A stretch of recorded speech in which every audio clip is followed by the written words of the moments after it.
But I've got some great news for you. Soaps are good for you. What did she say exactly? That you were in love with me. I never said that. They say, you know, I can't believe you're doing it. What is so evil of you? Sooner or later, it will blow. And in real life, you are gay. To find out more about me and Coronation Street, watch Soaplife on Community Channel.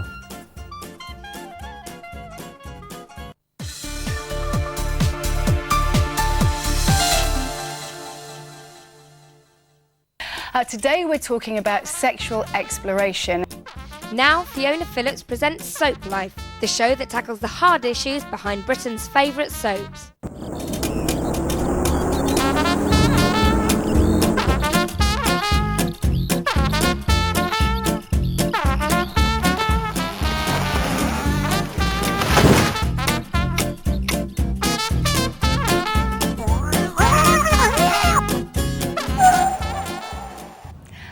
And welcome to Soaplife. Now, are you a secret soap addict? Admit it if you are. Don't feel bad about it, because I've got some great news for you. Soaps are good for you, and that's the verdict of medical experts up and down the country. Take it from me. Every successful soap needs a few skeletons in the closet, and I think you can fairly say we've had our full quota on our screens lately. In the programme, we're going to discuss some of them, the sensitive nature of exploring sexuality more specifically. Sexuality is an important part of who you are, obviously, and finding out where you stand. And when you're young, it can be especially confusing and sometimes distressing if people don't understand where you're coming from. Well, the two big soaps, EastEnders and Coronation Street, have recently thrown their regular characters into turmoil as they explore their sexuality. In a moment, you'll meet Coronation Street actor Chris Finch, who plays nurse Karl Foster. Cocky sort, he is. He'll meet the people who gave up their time to support lesbians and gay men and their families.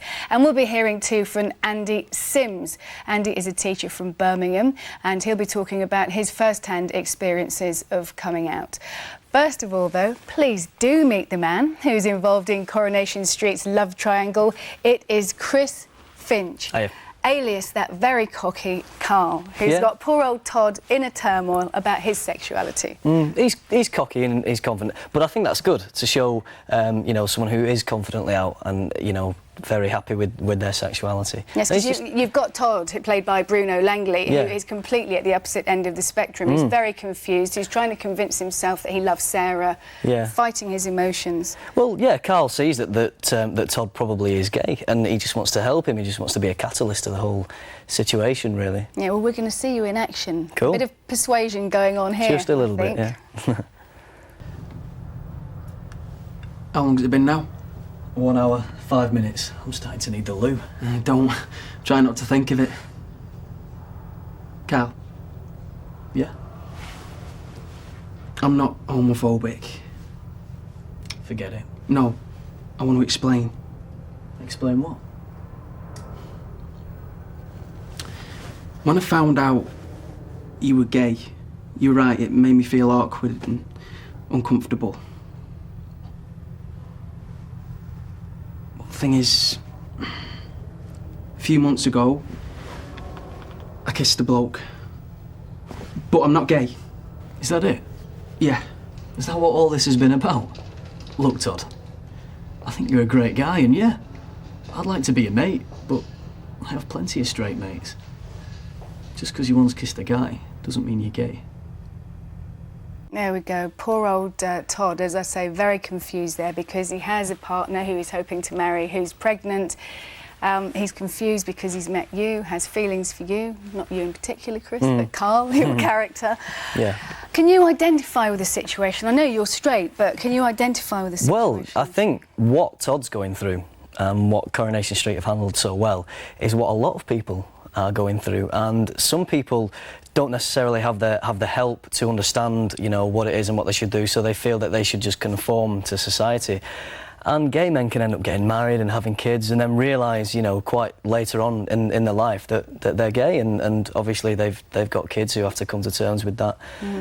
So yeah, I mean, it's you know, a thing that I think a lot of people can relate to, and hopefully the storyline will show people that you know, something should be done about it. Well, I think it's great, as you say, that your character is very, very confident in his sexuality, or seems to be anyway, and poor old Todd definitely isn't.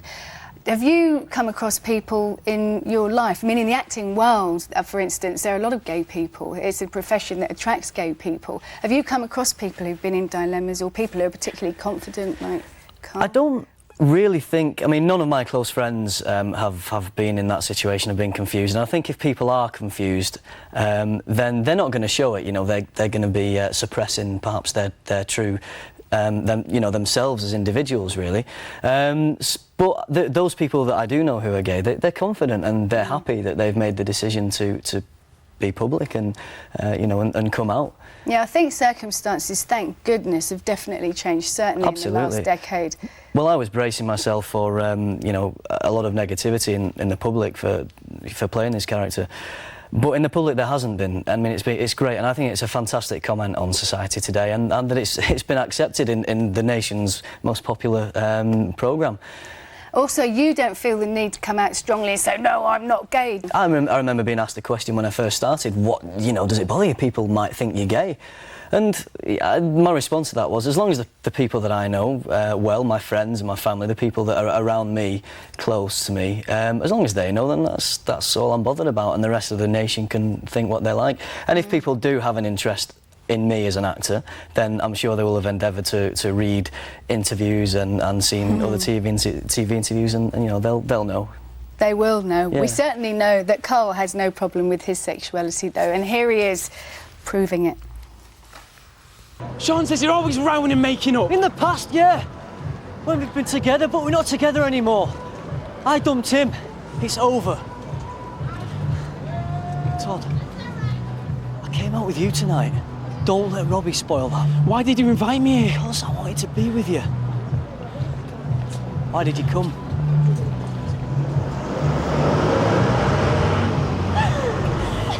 Well, what a fuss there was over that kiss. Were you surprised at the sort of outcry it caused? I wasn't surprised at all. From day one, even when I was auditioning for the part, I knew that it would be a big thing would be made of it. Not necessarily the public, though. I knew the media would really latch onto it and you know, really kind of sensationalise it. And I think that's been the major thing, really, with it. Now, you have a girlfriend, don't you? Which, Yeah. again, the media are so interested in because you play a gay character and you have a girlfriend in real life as Chris. How does she react to all this, this sort of furore, as I say, surrounding it? Well, she's fine about it. I mean, she understands that I, you know, I'm an actor, and you know, a part like this doesn't come along for a lot of people quite so early on in my career, anyway. So she was just glad that I got the part and kind of overlooked the fact that I was playing a gay character. Yeah, she's fine about it. I think you've done a good job, in Thank my you. personal opinion, bringing it into the public forum. So we wouldn't be here discussing it otherwise, would we? I feel quite privileged that I've been given the opportunity to kind of represent the gay community in the mainstream. Yeah, good, because they're great guys. Women they always are, say they're the best looking and the nicest, and then Well, that's they're probably gay. why they cast me. Yeah, that Only is why they joking. cast you.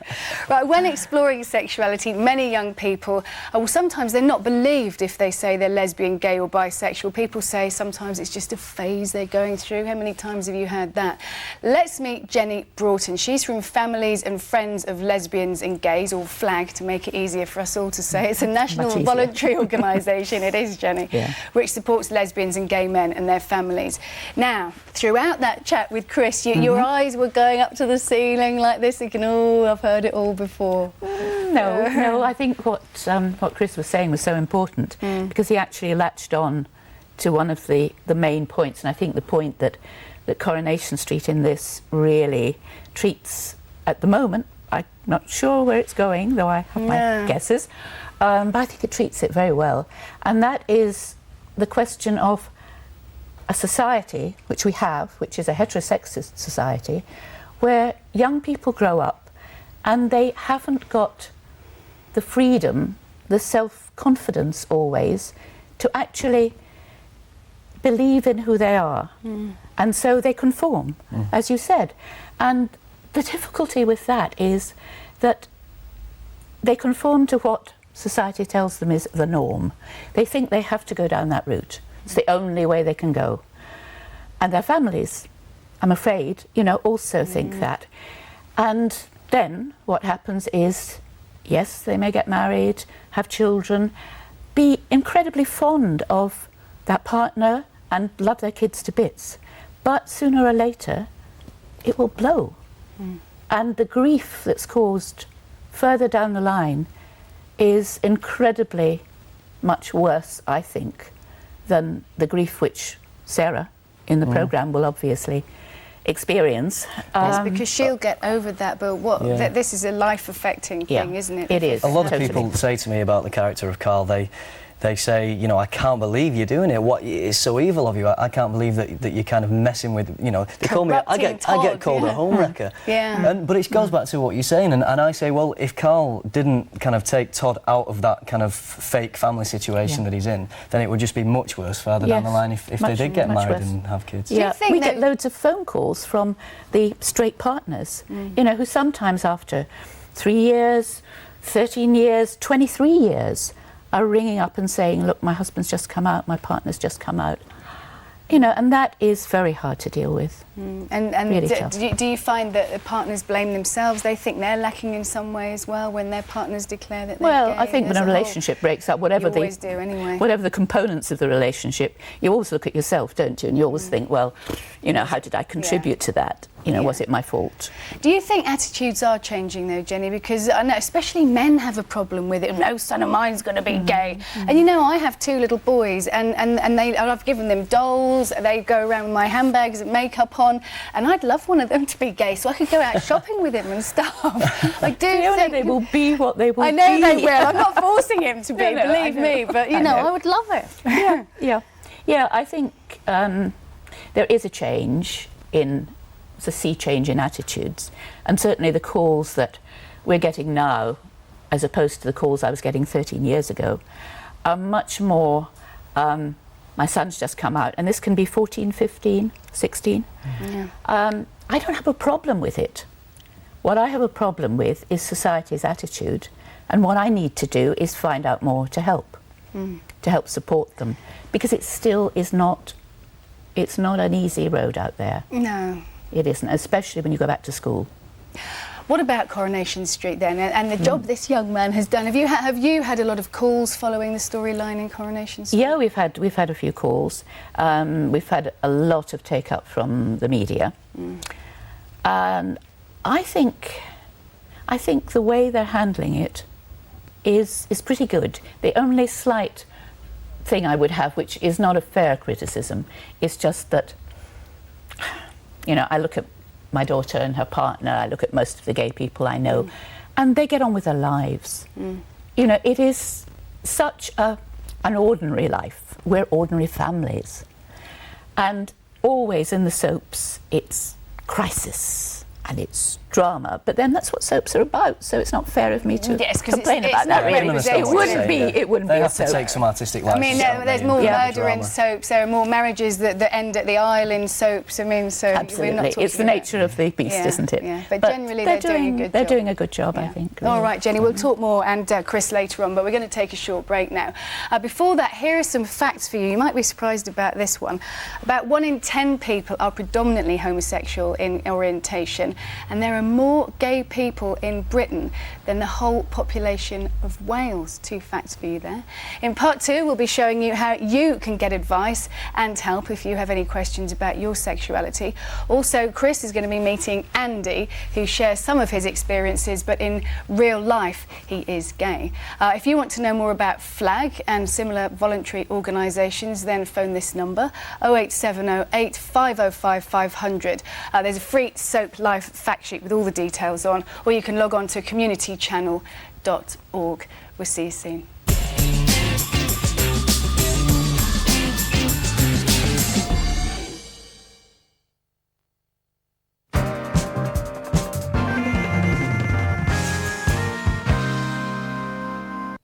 Hello again. again, welcome back to Soaplife. This is an entertainment series that will kiss and tell all about soaps, I promise you.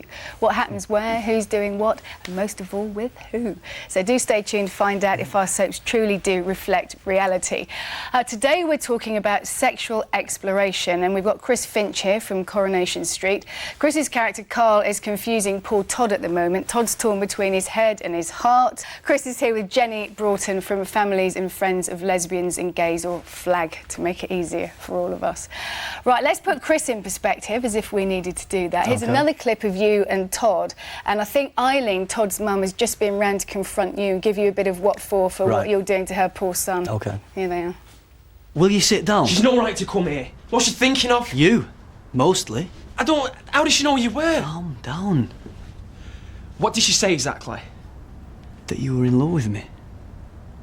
I never said that. Didn't you? A flaming killer? She's not keen on Sarah. She blames Sarah for everything. And she's wrong. She stopped you taking your exams. No, I did. I what? My choice. Why? You could have still been with Sarah if you'd sat your exams. It's not like you were doing an A-level in being a puff. No, passing those exams would have taken me away from her. Maybe you'd have failed. I'd pass exams, that's what I'd do. And then I get shunted on to the next lot and I pass them as well. Nobody lets you stop and think what you want. You end up only doing what other people think you should. Like being straight then? No, I'm not talking about... You're talking about going your own way, whatever people think of you, not letting them run your life. Yeah. So you jump from bright schoolboy to respectable family man. You've just swapped one way of being accepted for another. I love Sarah. There we are. You see, every caring mum interferes in her son's life. What does your mum think about the character you're playing? She thinks he can just be a little bit manipulative sometimes, but in terms of being a gay character and me, her son, playing it, she's, you know, absolutely fine. She's, again, just over the moon that I got the break, really, on Coronation Street, which she loves and has watched for a long time. Well, exactly. As you say, as Jenny's nodding away there, you're doing a good job. And absolutely. Jenny, you became involved with FLAG, did you? But was it because your daughter's gay? Yeah, that's right. Were you involved before that, or consequently? Yeah, there was life before FLAG for all of us. Many of us had started before that, just being involved in these issues. My daughter actually told me about Manchester Parents Group. Fantastic people, Mum. You really need to talk to them. So I talked to Manchester Parents Group, and after a while I actually got asked to do a helpline in my part of the country, which is the southwest. And the helpline started growing, the support groups started mushrooming, and in 1993 we decided that we needed a national voice. We needed a national organisation to coordinate the helplines and the groups, to provide information for them, and to be really a spokesperson for parents on these issues, because we were getting all kinds of requests for information from statutory voluntary organisations, from the media, whoever. So that's when FLAG started, and I've been you're still involved with it waving ever the flag? since. Yes, exactly. Still waving the flag. As are many of us. Yeah, thank goodness. All right, we're joined now by a very special guest. Not that Chris and Jenny aren't, but this one proves that real life is sometimes a lot harder than what you see on the telly. His name is Andy Sims, and here he is. Andy, lovely to see you.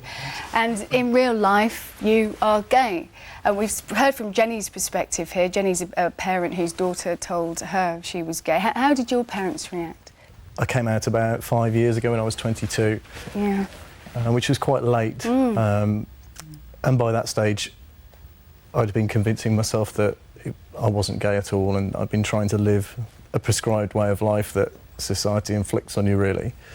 But I can put it down to one day where I just had a bit of a breakdown at work. I went home and told my mum, and we sort of cried together for about an hour. And her first response was, all I've ever wanted was for you to have a fair chance in life. And she realised as soon as she knew that the fair chance may not always be there. So she didn't know how to deal with it really at the time. She refused to let me tell anyone, even my dad, at the time. And it was another month before my dad found out. And I found out more recently that at that time they decided to give me a lot of money and send me abroad. Oh no! To kind of work abroad and work it out of my system, which they laugh about now. Yeah. But because they didn't have any information, there was just the common misconceptions of it. Because people are ignorant, That's aren't it, they? yeah. I know they're your mum and dad, but they were ignorant of what it meant, really. I sort of wanted to pay you hush money, shut him up, he might go away. Because, again, there's a dreadful prejudice. It's, oh, they choose to be gay, they bring it upon themselves. Yeah. Would you have chosen to be gay? I wouldn't go back to the life I was pretending to lead before, but at the time, if I was told I could make a choice, I would definitely have chosen not to, just because of the difficulties you encounter, and particularly with my work as well. I'm a teacher.